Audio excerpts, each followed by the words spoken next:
to another S3D seminar series. Okay. And today we have Luis Pedrosa, who's visiting here for the fall from Portugal. And he's done a lot of interesting work combining programming languages, software engineering, and apply them to network systems. And it's going to tell us about some of this work today. And so without further ado, please go ahead. Thank you so much for the kind introduction, and thank you all for coming. So today I'm going to talk about some of my recent work about automated reasoning in network systems. So I'm kind of more of a systems guy, so let me give you a bit of an introduction about sort of what it is, why it's hard, why network systems are hard, why we need to reason about them in the first place. Now, if you are Larry and Sergey, circa 1996, and you want to build a new system that you don't know at the time, but will ultimately become the next trillion-dollar company some 20 years later, well, you build your system by getting some scrap parts, building a server, actually building it with Legos, I am not kidding about that, and putting this inside your graduate student office, and basically just connect your servers directly to the internet. Now, not to say that this is not complex in its own right, but a lot of the complexity is hidden away from Larry and Sergey. Much of the network is being totally managed by their ISP, which is, at that time, Stanford University. Now, this works for a while, but obviously, as you grow up, you'll have to grow out of your advisor's basement. At that point, a lot of the complexity will be exposed to you. You'll have to take on a bit more responsibility, which is to say, you might have to buy a router, so that you can directly negotiate routes with your peers on the internet. You might have to get a firewall and learn how to configure it and put rules on that firewall. You'll also need to get a load balancer and make sure that you get it right so that it does the consistent hashing just right and you get your load spread across multiple servers. Now, obviously, you also have to worry about resiliency. And if any one of these parts breaks down, if you only have one of them, your system is going down. So you also have to worry about having redundancy in the system. And this is kind of what a real modern day network system will look like. You'll have redundant routers, which means that you have to worry about, will my forwarding plane always be consistent regardless of which routes I get from my peers and regardless of which links go down within my own network. I have now two firewalls. I need to make sure they're always consistent. It's actually a fairly common and really hard to debug problem when over time you update the rules in your firewall and they slowly become inconsistent. You'd only realize this when half your packets are going into the trash and you don't know why. You also have to worry about your load balancer being able to spread load consistently across a much larger infrastructure than just that little rack made out of Legos. And I'm not even mentioning the fact that this is all running in a data center network, which looks something like this over here, which is basically a factory of software-defined networking switches, all being managed by a logically centralized controller. There's a lot more complexity in this than that initial setup I was talking about. A lot of time and engineering goes into making sure this works, not just building new systems, but making sure that they do not constantly crash, despite a lot of moving parts being in this.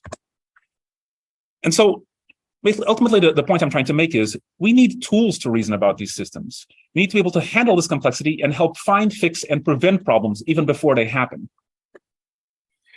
And that brings me to the agenda for today's talk.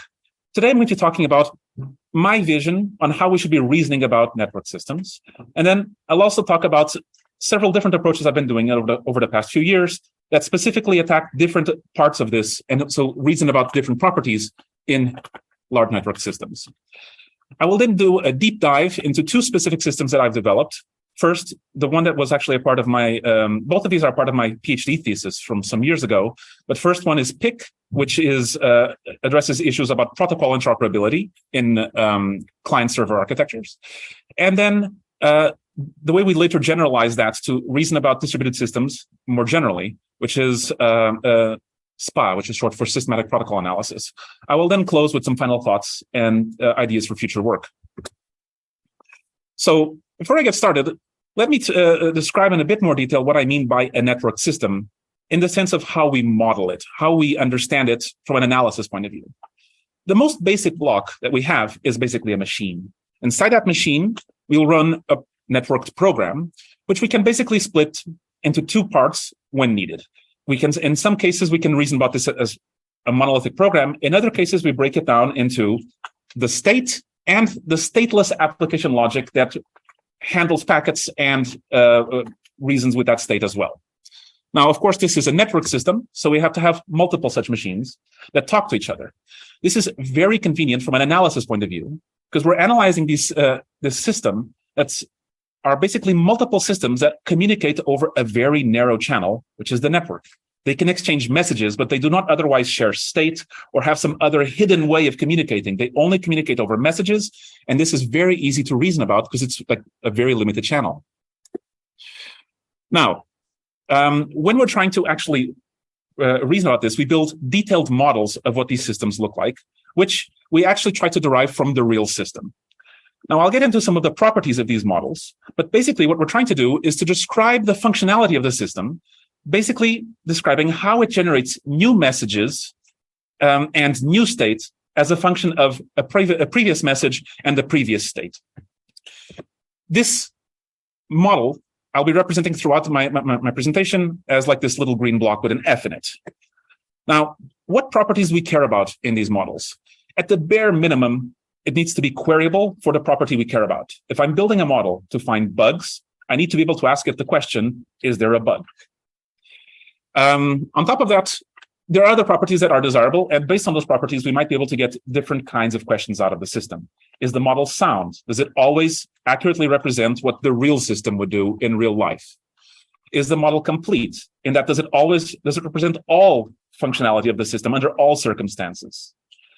Mind you, there are also some techniques that can convert between unsound models and incomplete models. And so there is a bit of a trade-off between these two under some circumstances.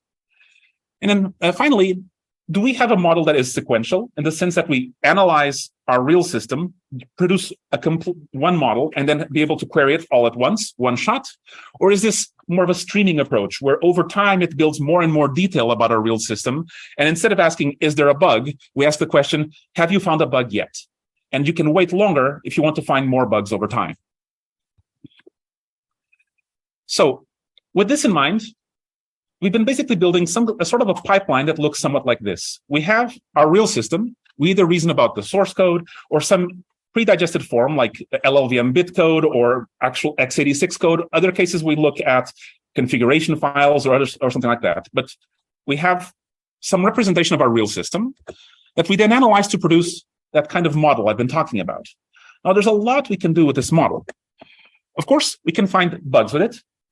And today we'll be actually talking in more detail about one particular project that looks a lot at bug finding in these systems. And if our model is both sound and complete, we can actually reason about formal verification. We can reason about the absence of bugs if we can model the system in its entirety. In some cases, it's not always clear. You cannot always define right and wrong. You cannot always define a behavior as being good and bad, in which case verification doesn't really apply. In that case, we aim for something we call clarity, a way to succinctly describe the functionality of the system to the user so that they can reason themselves about not whether it's good or bad, but where it's going, what it's doing under all circumstances. And we have some cases where we can do that as well. Finally, I have some more recent work, and I'll briefly talk about this at the very end of the presentation, where we also do synthesis. This came actually from an insight that I had when doing one of the verification projects here, where we built a sound and complete model of the system. Everything the system does was in that model. We can actually regenerate the same system, but with some desirable properties. And that's where we're going at with synthesis here. So I'll now start talking very briefly about several different systems that I've been working on over the past few years that touch upon each one of those different aspects. For each one of these, I'll be varying a number of different aspects. First, what is the system under analysis? Is it a client and a server? Or is it the network configs in the Cisco and Juniper routers in an actual network? In some cases, we can reason about entire distributed systems, and I'll get into that actually in more detail a little later. Or something more limited like network functions, so the individual elements of a programmable network.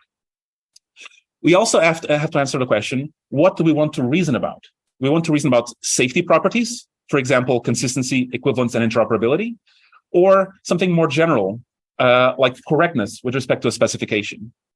Sometimes you can also reason about non-functional properties like performance. So let me go over a variety of different projects I've been working on and see how it touches upon each of these aspects.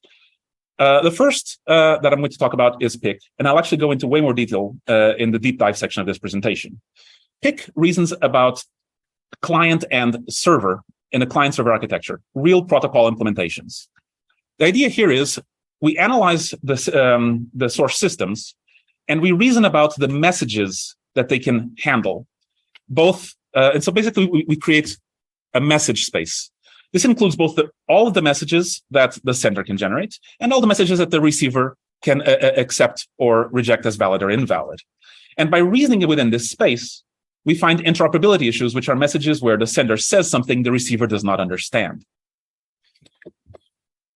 Later, we generalize this framework to be able to handle not just clients and servers, but distributed systems in more general. The idea here is we want to be able to explore behavior for all inputs in the distributed system, no matter what node that input is being processed at, while also exploring the behavior for different network dynamics, including different orderings of events when you have concurrency and also message reordering, things like that. We also have a mechanism to explore a variety of different faults within a fault model. So the user can specify what kind of faults they care about, and we can explore the behavior for all faults within that set. What I mean by exploring all the behavior of this is for each code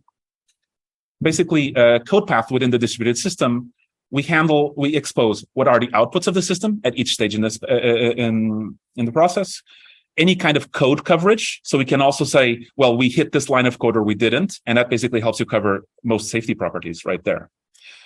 And then we also built an analysis framework, as opposed to just a specific system that can handle only one particular kind of property, that lets you basically use a toolkit of operations that you can combine in different ways to try to specify different properties you care about and how to use domain knowledge to specifically gear the analysis towards finding the kind of bugs you care about or the particular properties you care about.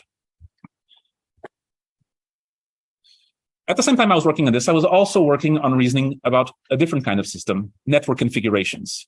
So instead of analyzing systems that have code, we're analyzing network switches, particularly the ones from Cisco and Juniper, which was the ones we had at our universities. And Microsoft, this was done in collaboration with Microsoft, and they were doing this for their own data center stuff as well. In this case, we're trying to analyze network configurations. So we have the config files from the switches themselves, and we convert them into a data log-based model where we generate facts representing the configuration of each network, and then we have a series of relations that describe how the control plane of the switch of these network switches works. Basically, we implemented in data log BGP and all of the other aspects of the Cisco and Juniper routers we had. And so by feeding all of these facts and relations into a solver, we compute the fixed point, and that gives us the data plane, the forwarding rules that the switches can converge to. It actually enumerates every possible data plane that the switch can converge to based on a variety of circumstances, including network failures and the routes being negotiated with peers. By looking at all of these data planes, we can then reason about a variety of different properties. We can prove whether a network can have loops or not, or black holes. We can also look at whether a prefix is being reused in multiple places, which is actually a very bad thing. It means that your traffic doesn't know where it has to go within the network. We also reason about multipath consistency. So often in networks, you send traffic as a matter of load balancing over multiple links, and half your packets go one way or the other. And we found actually many cases where the university had put a firewall on both paths, and they were inconsistent. So any packet going to the left would be dropped, any packet going to the right would be forwarded, and that was not the original intent. We have a similar property for backups, where when a link goes down, your packet gets forwarded through a different path. And again, the firewall is inconsistent. And so now you have some circumstances where packets get through and others don't, depending on the failure scenario. We could also reason about general policies. For example, you could say that people in the School of Engineering should not be able to access the servers in the School of Computer Science and vice versa. You could reason about under any circumstances whether that policy would be violated. As I moved into my postdoc, we started reasoning. I changed into two different aspects. One, I started reasoning about network functions, something that I had not looked at up until that point, and also about formal verification, where we started caring about complete models in addition to just sound models. The first work that came out of that is Vigor. And the idea here is we wanted to do formal verification of software network functions. And the insight that we had is actually there are two different parts of the code that have very different properties and can be verified in different ways. If we take our network functions and separate the stateful parts, data structures and things like that, and separate those out from the stateless code that defines the network function behavior as a function of that state, we can use traditional verification tools, something like Verifast, to formally verify the data structures. Now, this has a lot of effort. Formally verifying code is very hard, typically 5 times harder than just writing it up front. But because these are reusable data structures, it amortizes over time. You can expose a library of verified data structures and multiple network functions will use them. And so the upfront cost of verification gets amortized over multiple network functions. For the stateless part, we created a technique based on exhaustive symbolic execution. We can enumerate all possible behavior of the stateless part. So the model is now complete. And then we have basically a series of assumptions from the stateless part, assuming behavior from the stateful part, and vice versa. So we stitch the contracts and the proofs from both sides so that now we have a series of traces that describe the full behavior of both the stateless and stateful part, and we can verify that those assumptions still hold, so we can verify the system as a whole. From the point of view of network function developers, this is push button. If they use our stateful data structures and are somewhat careful to avoid some constructs in C like symbolic pointers or essentially unbounded loops and things like that, if they're careful just with these fairly minor constraints, from their point of view, they write their NF, push the button that says it's verified or not.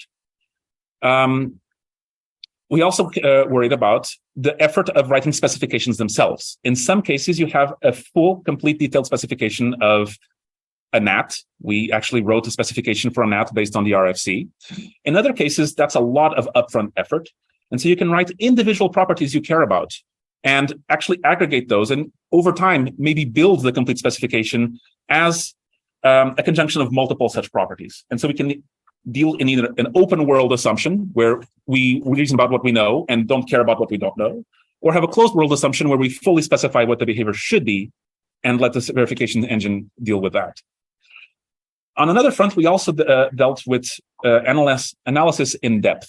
We could either verify just the network function, so the minimal amount of code that runs this on a Linux system, or we could also analyze the network function and DPDK, which is our packet forwarding framework that deals directly with the network drivers.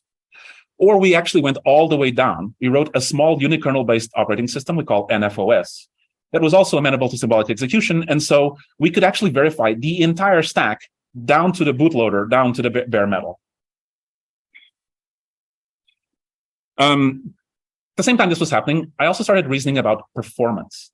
And actually, if you watch my SDI seminar, which I gave a few weeks ago, we actually did a deep dive into this project instead. But the idea there is we created a series of tools that allow symbolic execution to reason about timing as in addition to just branching and functionality. We can use a technique called directed symbolic execution to try to automatically unroll really long loops and attack algorithmic complexity. We use cache models, symbolic cache models, to reason about memory accesses and how to create test cases that systematically lead to DRAM accesses, which really hits performance. We also had a special mechanism based on uninterpreted functions to handle hash functions, which lets us reverse hashes and then attack data structure internals using the previous two techniques. The point of this was to generate adversarial workloads, help developers debug performance issues by giving them a concrete PCAP file, a network workload they can put into their debugger, run through it line by line and figure out what exactly happened so that they can find it and fix it. Ultimately, we increased latency in our network functions by 3x and dropped throughput by 19%. So I would say that this was fairly effective. Later, we started reasoning about completeness in our performance models as well. And in that case, we looked at Bolt. The idea here is we want to automatically analyze the code to build a performance envelope of the system. And we did this using the insights from the Vigor work that we did for functional verification earlier, where we separated out data structure code from the stateless code that handles network application logic. For the stateful code, we did a manual performance analysis, which basically was poor Rishab, the grad student who was leading this project, looking at disassembled data structure code until his eyes bled, and trying to basically create an algebraic function that represents the performance of that function of that code. So for a hash function, he would say that how many cache hits and misses it could have, that the complexity of it would depend on how many hash collisions you had, and he would put this into a compact functional representation. And then what we did is we created a tool that automatically analyzes the stateless code to see how it interacts with the stateful code and builds a larger function that represents the entire system's performance as a function of what we called performance critical variables, which are basically those hidden aspects of the state. How many collisions will it have? What is the number of flows we have in our hash table in the first place? The larger the hash table, the slower its access can get. Things like that. Now, we can use this for verification because this does give us a readily available function of performance, and we can put an upper bound on that and say, well, it's never worse than this. But actually, there's a more interesting point to be had here. We can actually achieve clarity as opposed to verification. You don't always know or care about what is the absolute worst case performance. You care about what is a typical case performance and how can I deviate from that? What can a typical attacker or an attacker with limited resources, how can they attack my system, and how can I find out where there's a performance cliff I need to worry about? We also built a tool we call the distiller, which reasons about given an actual workload, how that workload affects different performance critical variables and how that overlays with performance in other statistics. So you can reason about, given an actual workload, how that affects everything else. And that brings me to our most recent work, Synapse, where we are looking at synthesis as opposed to verification or bug finding or anything else. The idea here is, if we have a software network function, something like a router, a switch, we can already run this on a server, but performance is not very good. If you want to have really good performance, you need to run this on a new class of devices we call programmable networks devices, which includes smart switches and smart NICs. And so on a server, you can typically go up to a few hundred gigabits per second. We have a switch that goes up to 6.5 terabits per second, so orders of magnitude difference. The idea here is we want to re-implement the same network function, same functionality, but using the specific hardware constraints and implementing it in the specific languages of these hardware devices, which lets us have the same functionality at much higher performance. We do this using a technique called component-based synthesis. I'll get into a little bit more detail about this at the end of the presentation, but the idea is we can take the stateful parts of the NF and remap those into different implementations on different hardware targets. You can think of a map being implemented on an x86 processor as either a tree or a hash table, but on a P4 switch, you can implement this with a table or a register, and each of these have different trade-offs, not just in performance, but also in functionality. By reasoning about the space of possible solutions, where we're just gluing together different data structures in different ways, we can reason about different trade-offs in the system and use a search algorithm to find really interesting solutions. And in some cases, depending on your heuristic, you could even try to reason about best possible solutions, given user-specified goals. So with that, I've done the broad overview that I wanted to do about sort of all of the recent work I've been working on in this particular area. I'm now going to go into a deeper dive into two particular projects, which I described very briefly early, PIC and then SPA. So PIC is reasoning about interoperability. What do I mean with interoperability? Interoperability is the ability of two or more systems to successfully communicate in accordance with an agreed upon protocol. The idea is, think of something like a browser and a web server, Firefox and the Apache web server. These are two pieces of software that are developed by different people, but they are trying to communicate with each other. They're actively trying to agree on a protocol. They both agree they're trying to use RFC 2616, which is the RFC for HTTP 1.1.1. And they are trying to find a way to agree for everything to work out. And yet this does not always happen. And so interoperability issues causes communication to break down. And so it is crucial that we get interoperability right to guarantee the reliability and correctness of our network systems. And yet, this seems simple, but it's actually been historically very, very difficult. There's one particular protocol I'll actually be talking about later in the evaluation, which is SIP, which is the Session Initiation Protocol. It's a signaling protocol used on modern telephone systems. The telephones in everyone's offices are probably SIP-based, and most modern telephones are too. Most modern mobile phones are too. As an industry analyst pointed out a number of years ago, SIP has become everything to everyone and bloated in both size and flexibility. As a result, different vendors can come up with wildly different choices that are all within specification, but then when they come together, things don't work out. These vendors can test everything out in their own labs. When they're testing their systems against themselves, it all works out. When they finally get together with other vendors, things break down. And this has been a very difficult problem to fix. So how have people been addressing this in the past? So vendors in these kinds of systems get together, they rent out a hotel block in much like you would do for a conference, and they do something they call Interoperability Bake Off. These are like annual conferences that they do every year. The idea here is the developers get together and they test their systems through a well-documented set of test cases. So let's go into detail about what this actually means. So let's say you're trying to do an interoperability based on the SIP protocol. First thing you need to define is what are the participants and what roles do they have? Let's say we're using the two open source implementations, ExoSIP and PJSIP. For this particular test case, I'll say ExoSIP is the client, PJSIP is the server. You also need to define the topology. In this case, that's simple. We'll make ExoSIP the client, directly connect to the PJSIP server. And you also need to decide which protocol interaction you care about. In this case, we'll say initiate a phone call, which is an invite message. So far, everything I've mentioned is easily enumerable. There are only so many ways you can connect these. You can make PJSIP the client, ExoSIP the server. You can start calls, end calls, transfer calls. There's only so many cases that you care about. The hard part now is finding out which inputs you use for your interoperability. And so basically, you need to decide what is the SIP URI for the phone call you want to initiate. This is not easily enumerable. It is a virtually infinite space of possible values. They look somewhat like emails. It's like enumerating every possible email in the world and not knowing which ones will cause interoperability problems. Let me show you an example of an actual interoperability issue that we found. Let's say that as I was arriving today for this presentation, I needed to speak with OnSoc to try to understand, what room and what time do we need to meet? But I forgot his SIP URI. Well, one thing I could do is just call at cmu.edu. Hopefully, I would catch an admin who would be able to forward me to OnSoc whenever I needed it.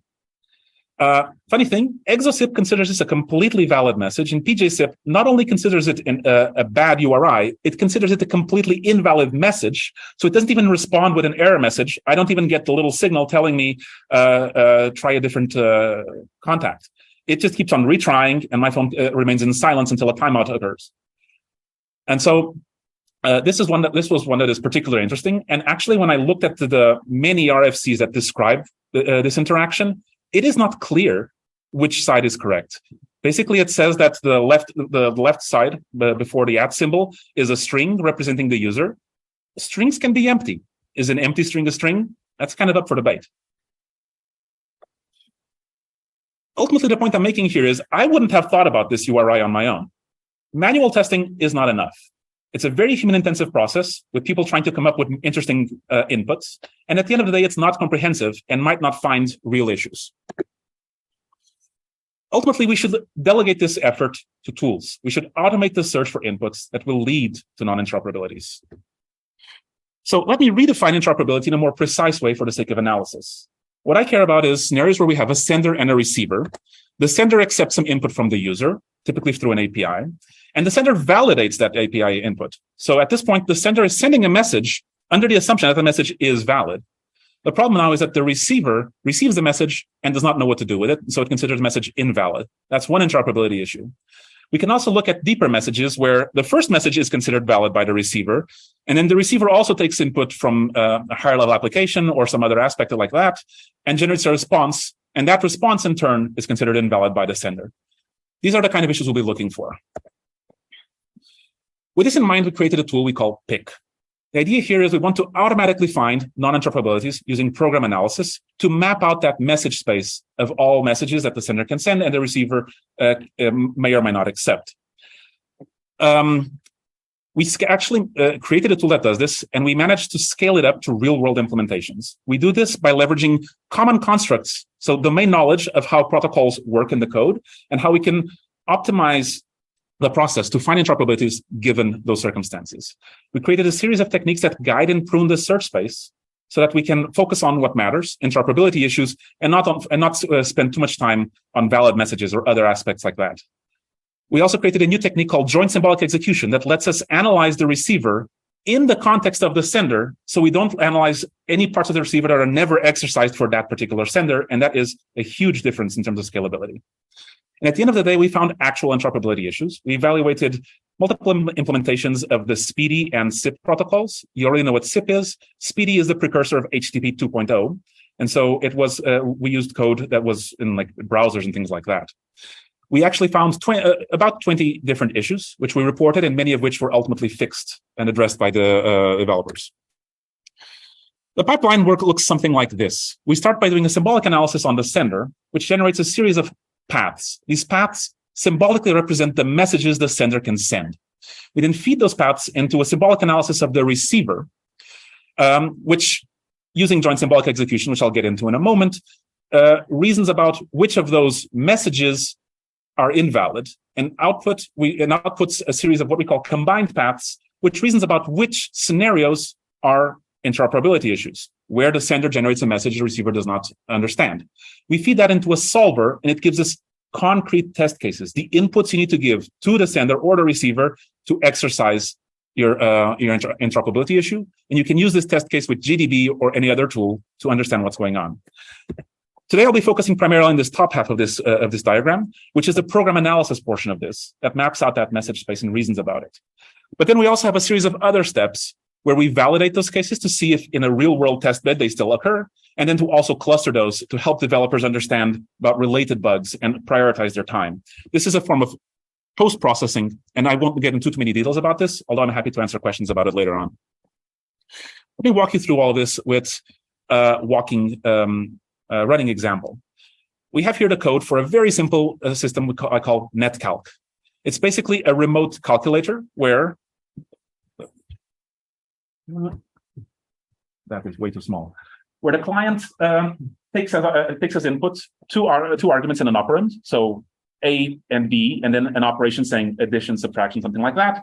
Basically fills in a message, marshals it over to the server, where the server then performs the computation. A couple of things to point out.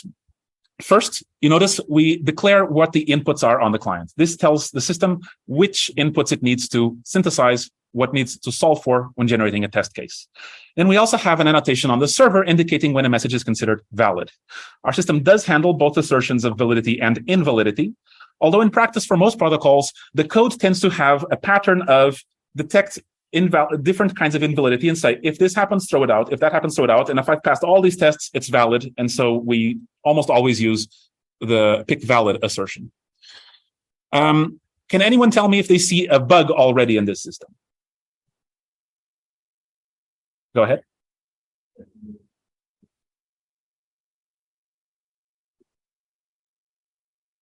Exactly. We already have an interoperability issue that's here on purpose so we can find it. Subtraction is handled by the client, but not by the server. And so this is the bug we're going to try to find. So this is all based on symbolic analysis. And I realize that with this audience, I'm probably preaching to the choir, but let me walk you through how a symbolic analysis works so we're all on the same page. Symbolic execution is basically a special kind of interpreter that walks through the code line by line, while tracking the values of inputs as symbols as opposed to concrete values. So instead of reasoning about 0 plus 0 and 0 plus 1, we reason about every possible number and every possible operation. As we walk through the code on the client side, we first populate the inputs with those symbols at that annotation I pointed out earlier. Now, as we walk through the code, we eventually hit line 7, where we have a branching condition, an if.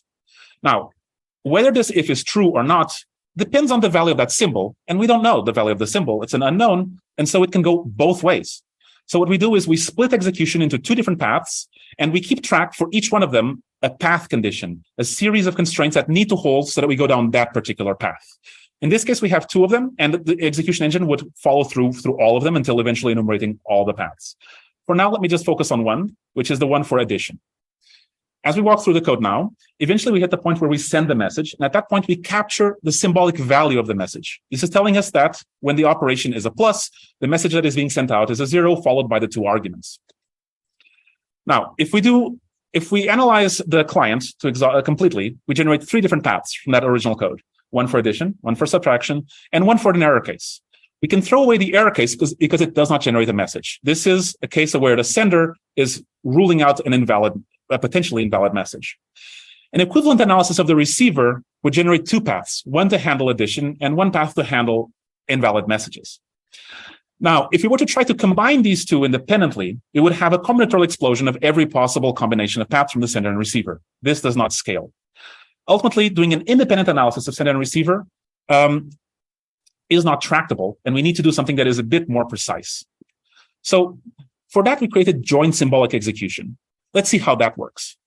When the receiver hits a point of receiving a message, we basically stop the execution there and fork it for every single message that we receive from the sender side as they arrive. This is actually happening in a streaming fashion, although here I'm showing it kind of as a one shot. So in this case, let's look at the addition message. When we take this message in, we AND in the path constraints from the sender into the receiver path that we just forked off. And then we add a series of equality constraints saying the message the receiver received is equal to the message the sender sent. What this does is it naturally constrains symbolic execution on the receiver to only explore the parts of the code that are compatible with that one message. Now, in this case, for addition, all the paths that result from that are valid. They go through the PIC valid assertion, and we can rule that out. Now, for the subtraction operation, those paths will go through the throw exception, which means it will not go through the PIC valid assertion. And so we can identify those as actual interoperability issues. We throw the paths to a solver. It gives us a concrete test case we can then use with GDB. The idea here is that joint symbolic execution enables us to scale much larger implementations because we don't so much care about all of the receiver code, only the part of the code that is relevant to what the sender can say. So we evaluated this with some actual real open source implementations of both the SIP and SPDY protocols.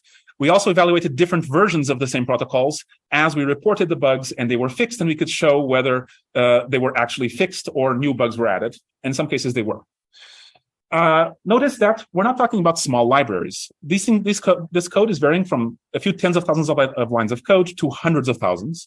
And the annotation effort is not that big. So adding those PIC valid and API inputs is typically not a very big burden.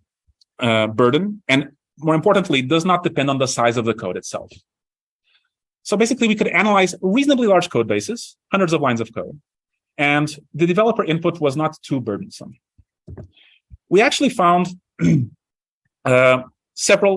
different bugs that we further classified as either liberal sender or conservative receiver, based on which side we sort of manually reasoned about was wrong or right according to the specification. We found one off by one bug, which was readily fixed by the developer. We found a couple of other issues which were optional features or differing versions of the protocol, where the sender and receiver were not agreeing on how something should be done and were outright failing instead of having a graceful degradation. So let me now talk rather quickly about how we generalize this to distributed systems with SPA. The idea here is, what if instead of a client and server, we want something a bit more complex? Let's say a distributed key value store, where we want to do replication with majority vote. We want to have sharding so that different keys end up on different servers. And we might also have to handle an unreliable network where some of those nodes might go down. Now, in addition to interoperability, we might want to reason about correctness, which could be basically equivalence to an actual map. So you can just say, my key value store is correct if it always behaves in the exact same way as a monolithic map. Now, this also already raises a lot of different challenges. We have multiple participants at this point, all exchanging more than one message. We also have to handle a fault model to consider whether a link fails or not. A lot of things can happen in this system that we might want to detect. You can have unexpected event interleavings, where messages concurrently can go to different places, but then events happen in different orders. You can have faults occurring and not being handled appropriately. You can have bad shard management, where you put a key on one server and then try to get it from a different one and get the wrong value. Of course, we also have interoperability issues, generally bugs, crashes, anything like that. And we want to reason more broadly about safety properties, not just interoperability or safety. To address this, we built SPA, short for Systematic Protocol Analysis. The idea is we want to address each of these challenges. We want to be able to handle multiple participants that can exchange multiple messages, and also a reason about all possible interleavings of those messages. We want to reason about all possible faults within a specific model that limits what kind of faults we care about. And this is obviously going to be a very difficult, very complex issue. So we need to manage to scale this up so that it's not completely intractable. Also, we want to be able to express properties so that users aren't just using our tool for one kind of property. They want to be able to have a toolkit that they can rewire in different ways to query for different kinds of properties. And so we built a tool that has several different kinds of contributions. We can analyze the outcome for varying inputs and interleavings. We then describe the behavior for all of those inputs and interleavings. Basically create a symbolic network fault model. So using symbolic analysis, we can explore different faults as well and see how the system reacts to that. We also have a framework of operators so that users can specify the query they care about, as opposed to having it hard-coded in the analysis system. Now, in the interest of time, I'll only focus on the top part of this, how we analyze the behavior of the system for varying inputs and event interleavings. The idea is we're going to build on the same concept of joint symbolic execution I described earlier. The idea is, rather than reasoning about a single message, we reason about a log of events. And this is like an append-only log. So as a conversation starts, each participant adds a part to the conversation, something that they said and something that someone else might have responded to that, and so on. We start with an empty log, which represents no one having done anything to begin with. And then we grow from there. If I start with the empty log, the server, if no one gives it anything, it does nothing, so it ignores that. The client, on the other hand, takes that empty log and says, oh, I can start a conversation. I'll take an input from the user, generate a message. Now all of this is going into a shared queue, so all the participants are seeing all the conversations that everyone else is generating. The server can see this, and so what they see is, oh, here is a conversation where the client sent a message to me. I can process this and respond to it. And so they add another conversational path to this where the server receives the message and responds. Later on, the client can then see that one as well. It's all in the same shared queue, and so they can process the response. Now, let's see how this works out when you have multiple participants. Again, we start with the empty conversation. And as before, all the servers ignore that. The client, and I'm now shortening that to just C here, the client reasons about how it does that, and it adds its conversation. In this case, it's going to take an API input from the user and generate 3 messages, one for each of those servers. All of this is going back into the shared queue. So now, all the servers see that. In particular, S1 sees it and says, oh, there's a message here for me. Let me respond to that message and add another conversation into the system. S2 does the same thing. S3 does the same thing. Now, the servers can also see each other's response to this. And so now S2 can see a conversation where the client sent a message to S1 and S2, and it still adds its conversation to that, which represents a scenario where S2 responds after S1 does. We then enumerate this consistently across every possible interaction. There's a total of 16 paths up to this point, which gives us every single possible order in which the 3 servers can answer. Now, you can already tell this is going to be complex. There are factorially many different orders, and the order represents the interleaving, and so it is important that we explore all possible orders. So how do we handle the complexity and scaling issue that arises from this? We already have the exponential complexity of symbolic execution that we are now multiplying by factorial complexity of possible interleavings.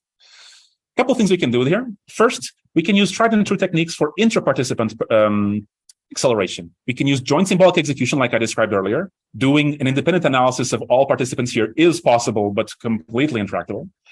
And we can also direct symbolic execution within each participant, so we favor paths that go towards finding bugs. Also, you'll notice there is a lot of redundancy in here. These 3 servers do not share state. Their messages do not depend on each other. So we have a form of detecting this internal symmetry. this message from server 1 can then be detected and grafted onto all other conversations so that all those 3 messages, we just have to compute these 3 paths, and it will automatically generate all of the other ones where all those event interleavings only change the order, but not the contents of the message. This actually reduces the complexity factorially as well, although it does not completely address the factorial complexity to begin with. We can, in addition to directing symbolic execution within each participant, we can direct conversations across participants, which can also help finding specific bugs you care about.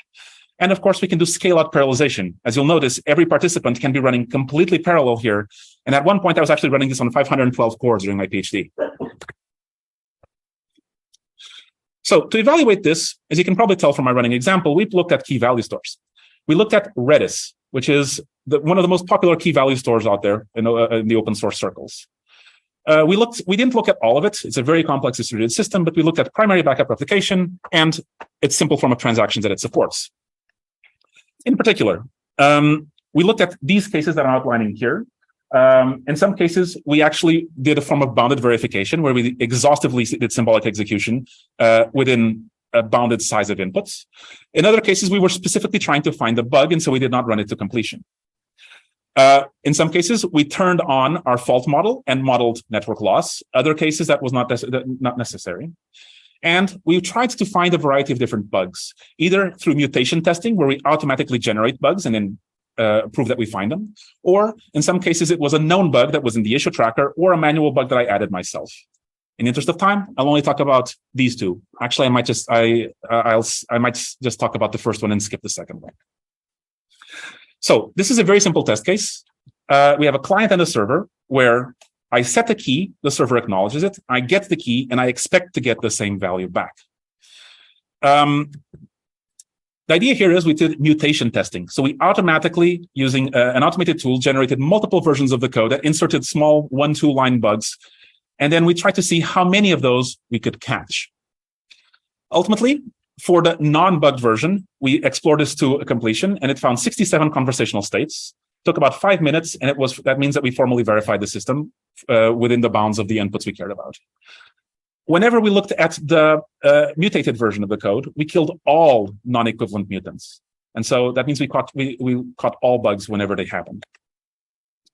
I'm running a little short on time, so I'll skip the replication scenario, but the same idea holds.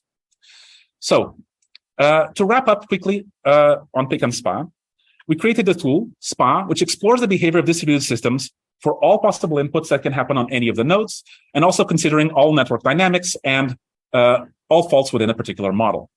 We can check general safety properties, including interoperability, which is what we did for PIC. We did a number of optimizations to handle scalability. We deduplicate concurrent events, as I mentioned earlier, which reduces the complexity factorially. We use parallel and distributed computing of the analysis itself, so we can spread this across multiple cores. We also have techniques to guide symbolic execution and exploration of conversations if you kind of know what kind of bugs you care about. There are a number of this is primarily a contribution to the systems community. That's where this was published and generally targeted towards. But there are a number of contributions also to the PL and program analysis communities here. Joint symbolic execution is one of them. Also, the more general version, conversational analysis. We also have different ways of doing directed symbolic execution where it's diverging. Instead of going towards one target, we're trying to go everywhere except that target. And also the analysis framework in and of itself is so that you can generate care about different properties and all that is also a contribution in and of itself. With that, let me wrap things up with some final thoughts and move on to future work. So today, I told you about how I've been reasoning about network systems. Throughout all the systems I've been talking about, we've been looking at different systems, whether it was a distributed system, a network function, or even network configs. We've been reasoning about different safety properties, including consistency, equivalence, interoperability, or in some cases, we also cared about more general properties like liveness and correctness, or even non-functional properties like performance. Also, depending on the case, we might care about reasoning about in different ways, either to find bugs, formally prove that they don't exist, find clarity when you cannot judge whether behavior is good or bad, or use synthesis to recreate the system with interesting properties. I did a particular deep dive today on SPA and PIC, which reasons about bugs and bounded verification for general safety properties, including consistency, equivalence, and interoperability in distributed systems. Now, what I'm really interested in is actually synthesis, and my most recent work is reflecting that. The insight here is when we do formal verification, we had a sound and complete model. I was looking at the models we were generating, and the entire system behavior was described in those models. And so I thought, what if we use this not to prove that the system is correct, but to build an equivalent system, correct or not, that has some desirable property. In particular, for now, in Synapse, we did this for hybrid data planes, where a portion of the code is being offloaded to a smart network device that can process packets 3 orders of magnitude faster. But the idea is, with this component-based synthesis, I think there's a lot more potential in there. We can explore different solutions, not only reason about different kinds of goals, whether you care about higher throughput or using less memory or something like that. I think that in and of itself is an interesting contribution, because it's like a compiler that, instead of trying to find one particular way of doing things, reasons about all ways, and then you use a heuristic to decide which ones matter. By exploring this space, we actually found a solution that used 3 orders of magnitude less CPU load, and a different solution that used half the SRAM on the switch, which is a very precious resource on those devices. With that, I conclude my presentation. I'm happy to take your questions, and I remind you that while today I did focus on SPA and PIC, I'm happy to answer questions on any of the works that I approached briefly today. Thank you very much.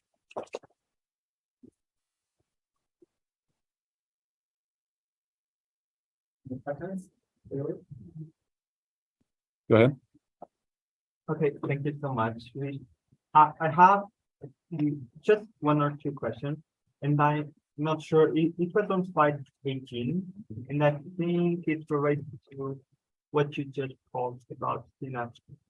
So, yeah, you said that you use search-based techniques to check on distributions.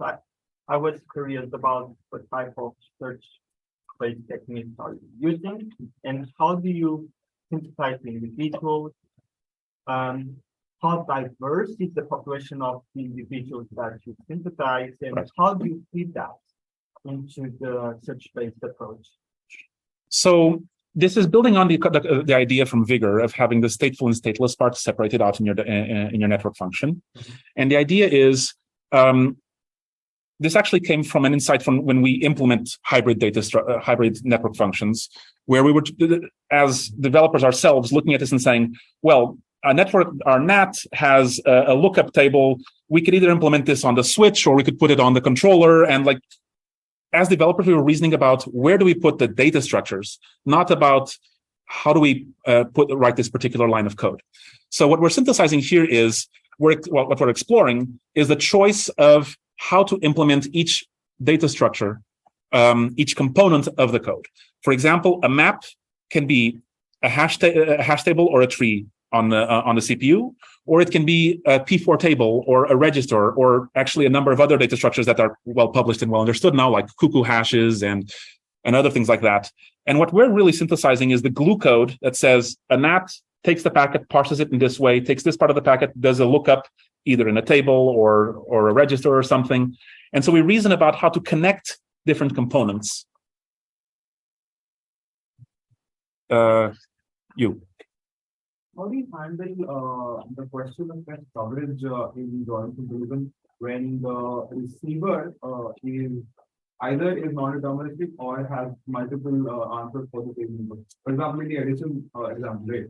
So there was a case where if the number exceeded, let's say, the int range, and it was a long extended back. How do you handle it for the same input symbol if there are multiple, multiple ways the output will come out? Right. Yes. So, first half of the question, non-determinism. In symbolic execution, when you have a source of non-determinism, like a random number or something else like that, you make that a symbol as well, and it's part of your input space. So, in addition to user inputs, you also have the sequence of random numbers that your PRNG gives you. Your second question is, what if you have, if I understood correctly, multiple paths that handle the same message? So when you do the joint symbolic execution, you're putting in the path constraints and the quality of the message. That restricts you to only exploring paths that are compatible with that, but that might be multiple paths. If within this case, you had then an if that was perfectly valid, you would still explore both. It would still fork off, create 2 paths and make the path condition grow over time. There will be a call for every, let's say, condition on the server side as well. Yes, but it would, any paths that are not compatible with the message you're looking at that point in time become unsat. And so symbolic execution kicks it off. Right. Thank you. Yes, you. Suppose we have API, like we have API contracts. Suppose we have contracts for all the network systems. Would that get rid of the interoperability issues? You're asking if we use formal verification, if that could guarantee that interoperability would go away. To some extent, that depends on if your specification is consistent with itself. That's kind of a model checking problem. Although, if you're really careful about it, you could guarantee that. Although you have to be careful that your specification has to guarantee that, and you don't know that a priori. You. I was curious about, so I think SPA was the one that did Distributed.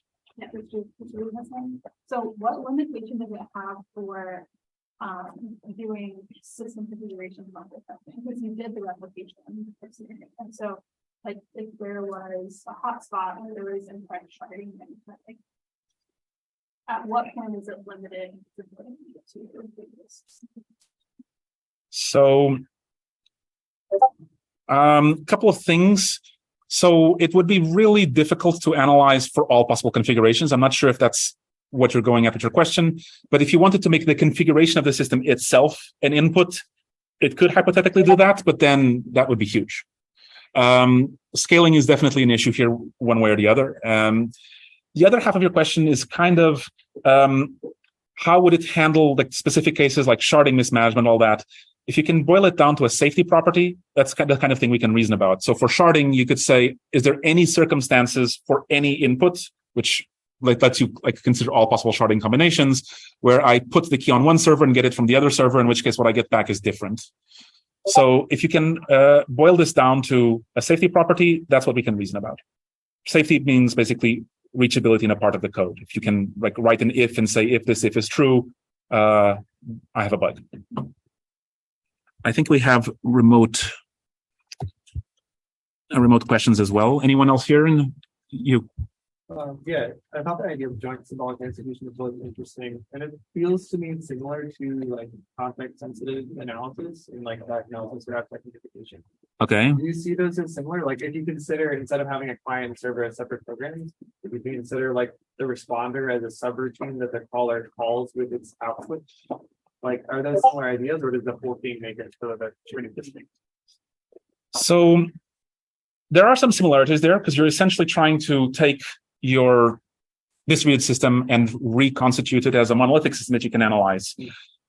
With the difference being the interleavings. When you consider a system like that, you are kind of assuming that messages are received in the same order in which they were generated. Yeah. And so when you have to consider the network dynamics, it gets a bit more complicated than that.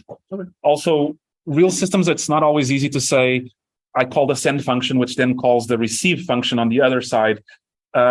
Essentially, the send function has to return and the receive function has to be called and returned as well. And so it would look something like coroutines. Mm. And if you want to do symbolic execution on threaded systems, some systems do that. They actually, it looks a lot more like this, where you have to consider every access to shared memory as something close to a network. Mm. But at the time when we created this tool, no one did anything like that.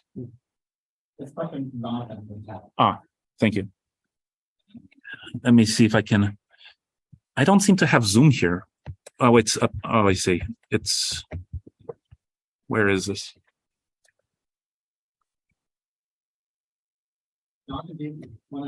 Turn on the microphone. Hello, can you hear me? Yes, I can. Go ahead, Jonathan. Okay, great. Yeah, enjoyed your talk very much. I was curious, your motivating example about the SIP set of protocols suggested that some of the issue is ambiguity in the SIP specification. I wonder, did any of the inconsistencies you found kind of highlight those ambiguities that were similar to your motivating example? And in addition to kind of fixing individual implementations, did this result in changes to the spec? We did not talk to the spec to people who create the spec, and the specs are largely already published and they're 15, 20 years old. I'm not sure if they would change. So we did not talk with people who would be in any position of power to change the spec itself. The one bug I showed you with the empty username was sort of the most interesting one, where it was clear that the spec was ambiguous. There were other cases where there was some degree of ambiguity about how you should react to that, but it was kind of, well, if you get something that you don't understand, is it an invalid message, or is it a known error case that you should have a specific handling? When you receive something like that URI, is it a bad message or a bad URI? Most of the cases we got were actually within the conservative. Like, I can put that slide back up. The conservative or liberal sender or conservative receiver, where most cases it is somewhat clear who should be in the right or the wrong. What is sometimes interesting there is developers often have a reason for being not compliant, and that reason doesn't go away when you point this out. So these are not all bugs that you can fix. I did say that many of the bugs were acknowledged and fixed, but I did not say all. And oops, I went too far. What's an example of why they would choose not to fix what seems like a bug? We in the paper, we actually discussed something called bug interoperability, where you're not trying to be interoperable with the actual spec, but with a well-known bug in a real system that you really care about. So to give a non-real example, if the Apache web server has a well-known bug that for whatever reason has not been fixed, the browser is going to be compatible with that and not with the spec. In many cases, it's about compatibility with, so people write these as libraries, and they care about their users more so than about the specification itself. And so they will not fix bugs that will break downstream developers or something like that. Where was this? There we go. Next slide. So yeah, there's a number of issues like this. In the easiest cases, it's like an off by one. A developer fixed that in 24 hours. In other cases, they were saying, well, yes, that is technically incorrect behavior, but if I fix that, then this other library that is even more famous than me and uses my library, I'm honored to use it in the first place, that one will break, and I don't want to do that. There's a lot of social aspects to this as well.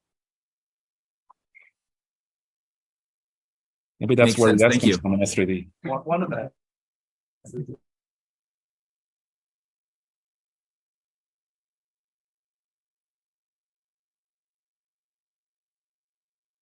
Remote or local?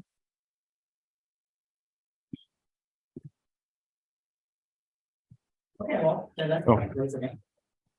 Thank you so very much.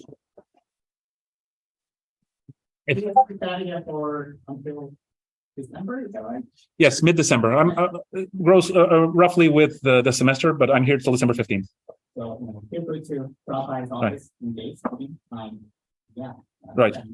And if you have any questions in the meantime, you can reach me at louis.pedrosa@technical.lisboa.pt. Thank you all very much.